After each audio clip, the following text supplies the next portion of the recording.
Video games are one of the world's greatest modern pastimes, from the classic Pac-Man, Tetris and Space Invaders, to the latest PC, Xbox, Wii and PlayStation. Over the years, demand for video games has rapidly increased, especially among youths. As with any media, video games has the potential to be rather destructive. Over the past few weeks, we have researched the impacts of video games to find out if video games do more harm than good to the youths of our country and the rest of the world.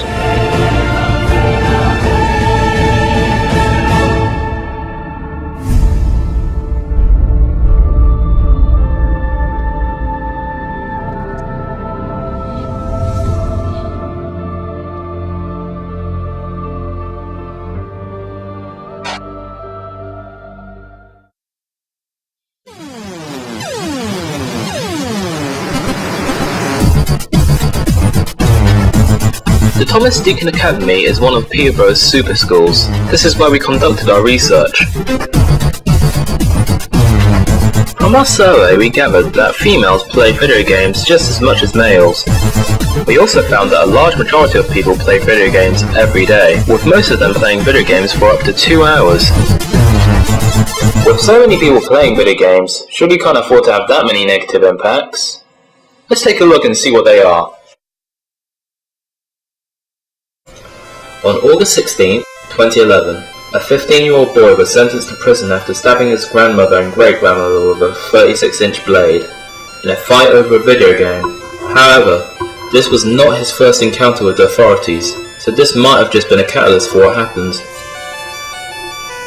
Chris Staniforth from Sheffield died at a mere 20 years old after he spent all night playing video games on his Xbox 360 and a blood clot formed in his leg, which moved to his lungs and he collapsed. The Onion News Network thinks that video games are really not preparing our kids at all for the zombie apocalypse. Their reasoning is that when a 6-foot zombie comes at you, you'll not be able to kill it by pressing a few buttons. We need real survival skills. Future technology may also have a problem too. A tech radar describes 3D technology has the potential to cause disorientation, headaches, sickness, and in extreme cases, loss of consciousness. These can be found too in current screen technologies, which is why you shouldn't play video games for hours without a break.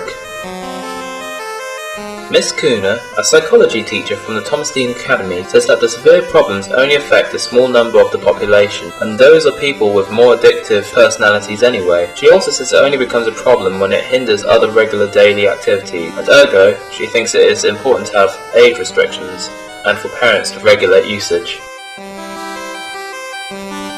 Now it's over to the interviewees to see what their opinion of this issue is. What is your time schedule for video games like? I generally play Fridays 8 o'clock up until midnight and Saturdays 8 o'clock until midnight. I don't play during weekdays. Do you think video games boost your creativity or help with schooling? They don't help with school, but they boost your creativity because it can help you with things. Have you ever suffered discomfort during or after gameplay? Yes. Like when you play Super Mario Brothers too long and you literally. Oh, when I play the Wii.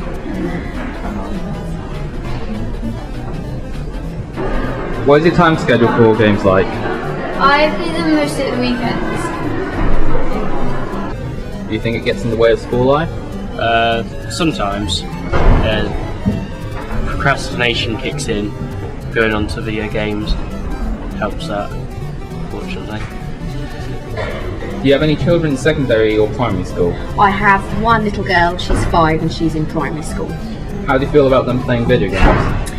Well, it depends on the type of video game, but she quite often uses video games for learning. So she'll go onto CBeebies or Nick Jr. websites, and she's got games like Lego Star Wars, and also some learning games where she learns to spell or do her numbers or numeracy. So I find them quite useful for that. What is your time schedule like for video games? If I do play it for like a couple of hours, maybe on, I don't know, one night after school or something. Yeah.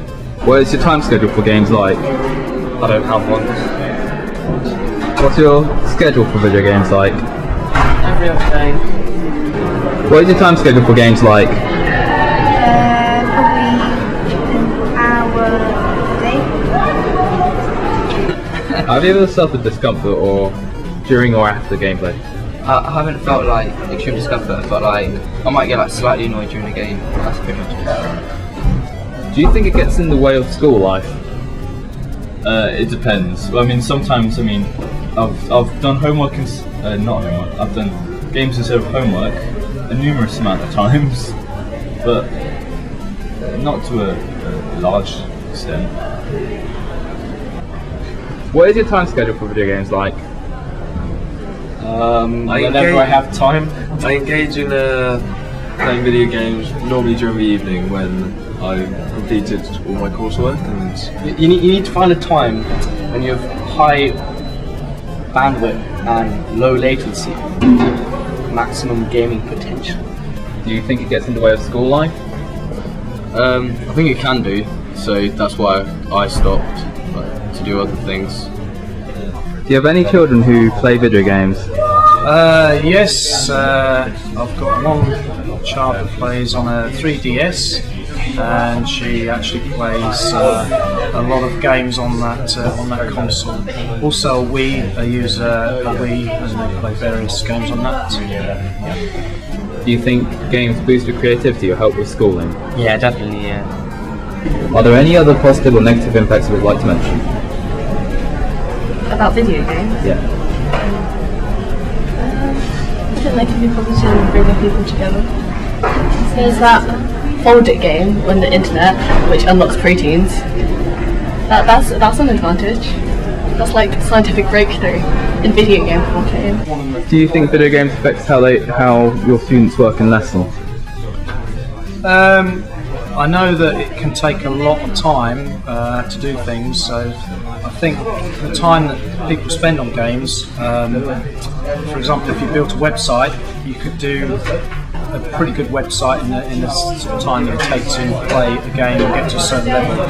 Yeah, I think it does use a lot of time, and I mean, it is good for general skills, but it can be very addictive and also can take up a lot of time, a lot of your time. Help your reflexes. Are there any other positive or negative impacts you would like to mention?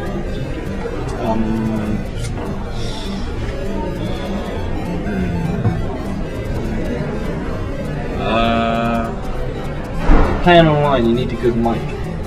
So Fabian doesn't have a good mic. I do know actually. Do you? Yeah, it's a really bad connection.